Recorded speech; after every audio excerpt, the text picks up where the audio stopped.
Good morning. Thank you for joining us here at NASA's Kennedy Space Center in Florida for the STS-133 pre-countdown status briefing for Space Shuttle Discovery's mission to the International Space Station. Joining me today is Jeff Spaulding, NASA Test Director. Good morning. And Kathy Winters, Shuttle Weather Officer. Good morning. We'll hear from our panelists and take questions. Jeff. Thank you, Candria. And good morning to everyone, and welcome. I'm very proud to be back here today to provide launch countdown status. It's been a couple of months, obviously, since the last time we did that, as we're preparing to get Discovery ready to fly on the STS-133 mission. This will be Discovery's 39th and final flight, and she is bringing the Permanent Multipurpose Module, the PMM, up to the station along with the Express Logistics Carrier. It's been an interesting and exciting and probably challenging few months for us over the last since we've been here last. This will be the second longest vertical flow for the vehicle of Discovery. The vertical flow starts when we roll out of the orbiter processing facility. The longest one for us was STS-35, it was 183 days, and this one will be 170 if we make our launch date on Thursday the 24th, which we're certainly planning on doing. As you recall, this vertical flow started for us on September the 9th when we did roll out of the processing facility. And we spent some time in the VAB, rolled out on the 20th of September, out to the launch pad for the first time.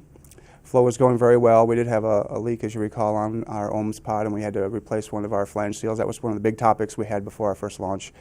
We did make the launch attempt on November the 5th, and again, as you all probably recall, we did end up scrubbing for a leak on our hydrogen vent line. And in addition, we found some cracks on the external tank foam. Those were associated after some further inspection with a stringer, and we went ahead and repaired those at the launch pad, and we targeted a new launch date of November the 30th. At that point, we did have some further discussions about how much evaluations we needed to do at the pad and decided to go ahead and do a tanking test, and we did that test on December the 17th. We added a lot of instrumentation to the tank to support that test to give us some more data so that we understood the nature of the crack and what types of things might have caused that. We also made the decision to roll back to the vehicle assembly building and did so on the 21st of December, right before Christmas, so that we could complete all of the non-destructive evaluations of the tank, because at the pad we only have access to a portion of the tank, and by rolling back to the vehicle assembly building, that gave us full access 360 degrees around the tank itself. So those evaluations went well, and we decided, based on the data that we did of those evaluations, to do a radius block mod on the stringers where we had seen some cracks, to beef those up a little bit and give us some more structural integrity. Those mods went extremely well, and we were able to roll back to the pad on January the 31st. And since that time, we've been working diligently to get the vehicle back into launch configuration, changing out some of those time-based consumables like batteries and some provisions and other things. Additionally, we had to replace mission specialist Tim Copra with Steve Bowen on this mission, and Steve Bowen will be performing all the duties that Mr. Copra would have been doing. And as a result of that, we also changed out the spacesuit since he's going to be doing our spacewalks as well. So that got us to where we are today. Last night, we did complete our flight pressurization of our on-orbit control system tanks as well as our main propulsion system tanks, and that operation went very well, just as planned. I got the pad back open about 5:45 this morning. Since that time, we've been working deconfiguring from that up and also getting ready to perform our launch countdown preparations. And all of that will continue throughout the day as we get into call to stations this afternoon at 2:30 for the launch countdown, and then our countdown clock will begin counting at 3 o'clock from T-minus 43 hours. At that point, we'll get right into our final checkout and configuration of our onboard avionics systems, and then we'll work preparations for fuel cell reactants later tonight. At 7 o'clock tomorrow morning, we will clear the pad for the loading of those reactant operations and continue those preps until the actual loading, which starts at 12:30 in the afternoon.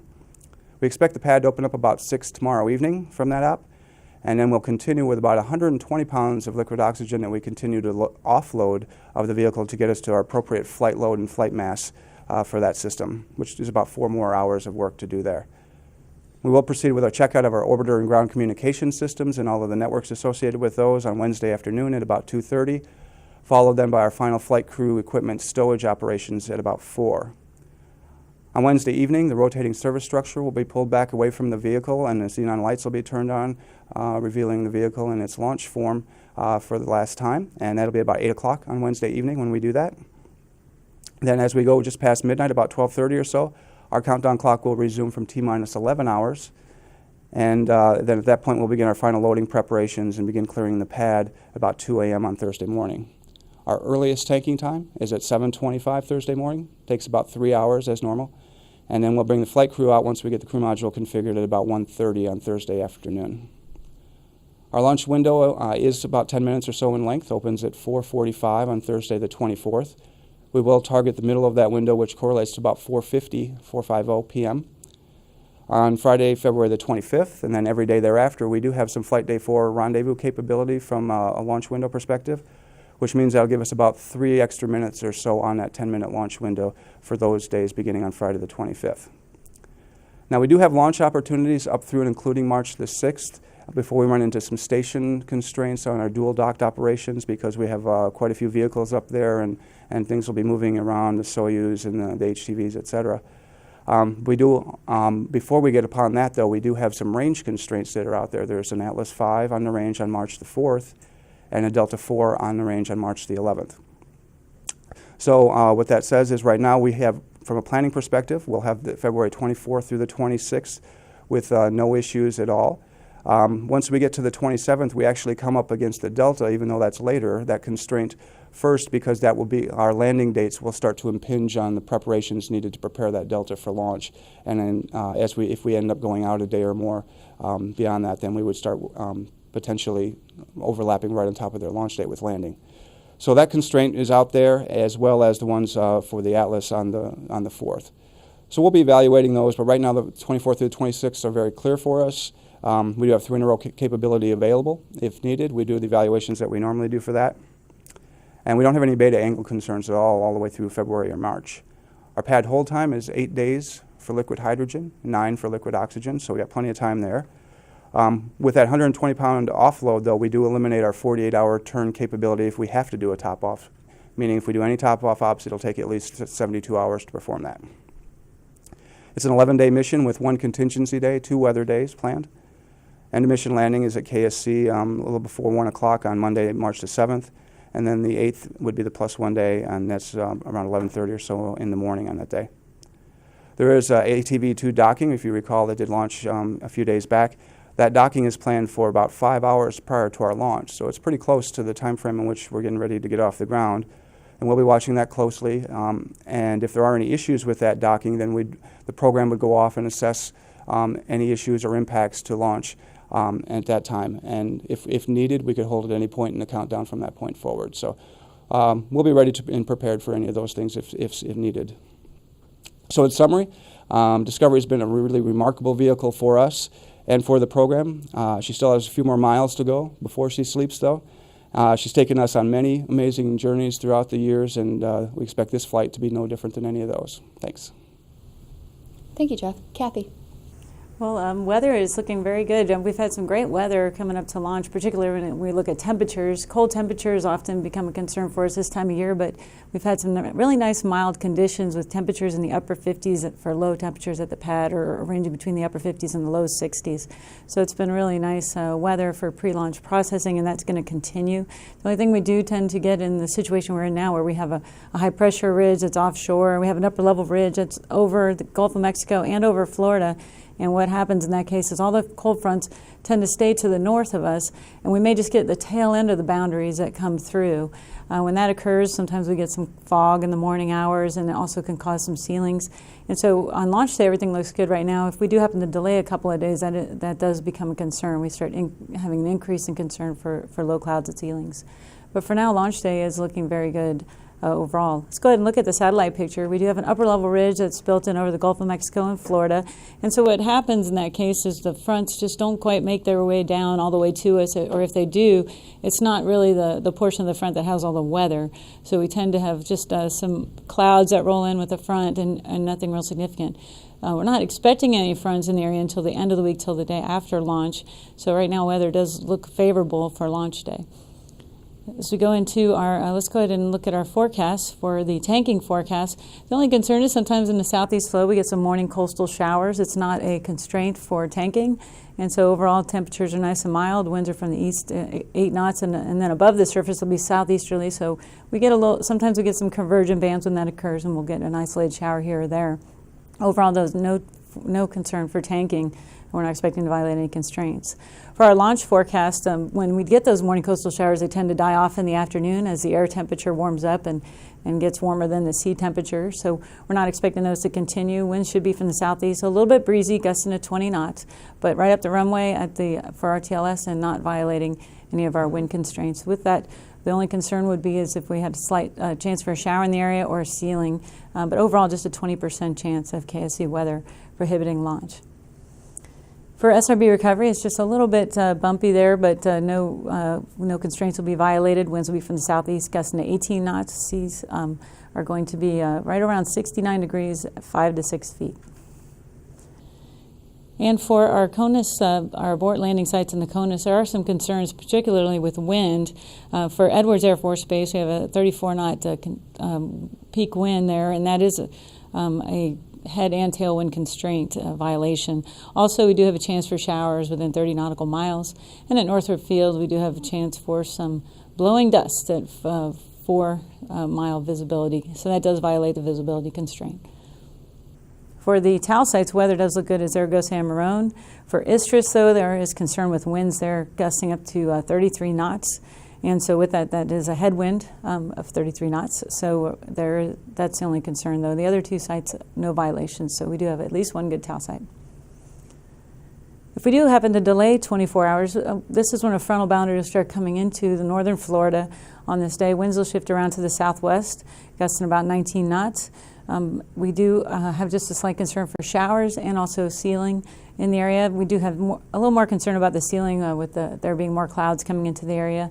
So with that, we have a 30% chance of KSC weather prohibiting launch. For our abort landing sites in the U.S., we do have some windy weather again, 29 knots there at Edwards Air Force Base and also at Northrop, and also blowing dust being a concern there again. So overall, we do still have windy conditions on day 2 for the abort landing sites in the U.S. But the TAL sites do improve on this day. All 3 TAL sites do look good. We do have a peak wind there. It's just at 22 knots, but that is not a violation. And if we happen to delay 48 hours, this is where we start getting concerned about a ceiling, because a front will come down into the area, but it's not going to push through real cleanly because we have the upper level ridge in the area. It just tends to get squelched a little bit, but no real significant trough comes in, and so the fronts linger. With that, we do have more of a chance for a ceiling on this day, around 5,000 feet. And that could potentially violate it. It will depend on the thickness of the ceiling, and it would also depend on if the forward observers get good visibility on the vehicle. We also do have a chance for showers on this day. So with that, we do have a 40% chance of KSC weather prohibiting launch. For the abort landing sites out west, again, more concerns still with wind, just not good weather there all 3 days. And for the TAL sites, we do have some concerns both with Zaragoza and Istris. Space Flight Meteorology Group is forecasting showers within 20 nautical miles of both of those locations, but Marone is still a good TAL site on this day. So overall, the first day of our launch day is the best day weather-wise before that front comes down into the area, and a 20% chance of KSC weather prohibiting launch. Thank you. We'll now take questions. When the microphone comes your way, please state your name, affiliation, and to whom you're addressing your question. Let's start with Marcia. Press for Kathy. Is this the same weather system that's affecting both AOA sites, or is this just coincidentally bad at both? And how long is that going to continue? Well, it is the same system, and basically what happens is they're in the trough situation out there where they get the trough and we have the ridge, and so we get the lows that come through and tighten up the gradient out there. So it is that, but I'm not sure how long it's supposed to continue. I need to check with Spaceflight Meteorology Group on that, but it certainly is a factor for these days here. And I'm wondering if either of you ever remember a launch scrub for AOA weather? I know we've had tail problems in the past. Usually as long as we have RTLS, it's good, but we would have to check on that. It depends on the situation if it's mandatory, but usually I can't remember myself. Yeah, I don't know of any time we aborted just for AOA. Yeah, it's usually we're good as long as we have Kennedy Space Center as a RTLS and AOA site, which we do. So this would not be a factor, you're saying? We'll check on that to make sure. Could. Yeah. And secondly, for Jeff, is this sort of a silver lining that your team has had Discovery to baby, to pamper and get ready for 4 extra months that normally wouldn't have happened? Well, I think the team always appreciates the vehicle discovery. The people that have worked on this team have loved this vehicle, for many, many years. And so it's a bittersweet thing for them to say goodbye to her on her last mission. But I think they also have put the pride and the dedication in that we've seen throughout the years. And this last few months have been no different than that. So, I think everybody's proud in what they've done, and they're really happy to see her go off on this last mission. Todd. Todd Halverson of Florida Today. First for Jeff, I wanted to clear up the AOA launch commit criteria. Does one of those two sites have to be available? And also, I wanted to know what would happen if you guys were delayed up until the point of March 4th and the government shut down. Would you be able to make a launch attempt in that case? Okay, on the first one, and I would have to go back and review where we are on all of our launch abort boundaries from the AOA perspective, and to see whether we have coverage and overlap on those and for this particular mission. And I haven't looked at those specifically, but we can take a look at that and make sure that we have coverage and where we don't have coverage on the AOA ones to make sure. And maybe Kathy knows a little bit more on the weather side of it, but we'd have to review that. And then on the second question, clearly we're going to go down the path and be ready to go whatever the program comes back and whatever everybody comes back and says this is going to be our plan for whatever it is, and we'll be ready to support that as we always have, regardless of what other things are out there. So I can't predict what's going to happen with all of those other things, but certainly our job is to make sure that we're ready for any posture and anything that does happen out there. Robert. Hi, Robert Perlman with collectspace.com. For Jeff, I realize that you said, and Mike Moses said the other day, that that if ATV couldn't dock or there was a problem, that it would be a real-time decision. But is there a scenario where if you couldn't dock on that day, that you could still launch that day? And the same thing for the next day. Would you be able to, is there a scenario where you could reset that quickly for the next day? The program is still looking at all the different contingency options and all the different types of things that could go wrong associated with that docking in that vehicle. So I don't have all of that data. That's going to be a program decision based on what those contingency scenarios come back and say that are acceptable and those that are not. What our job is here is to make sure that we can support any or all of those and be ready in a posture from a launch perspective to be ready to go whenever they give us that green light. So. Those are honestly still in work, and so I can't really comment on where we are with all of those because I don't honestly know. Thanks. And given that this is the last flight of Discovery, is the launch team at all planning to mark that milestone during the count in any way? During the countdown, we don't really have anything planned because we like to keep everyone focused, and they always are. And I say we like to keep them, but they always are focused, and we don't like to do things to distract them. We have right along during this particular flow and on the other ones too. We've tried to take time out and mark some of the milestones along the way. And I know folks have taken the opportunities to reflect on a lot of different things, and we've done some things that are both personal and otherwise with the teams. And so we've done a lot of that along the way, and I think people will do a lot of that in their own way as we go through the remainder of the countdown. It'll be special to a lot of folks, I think. Are there any further questions?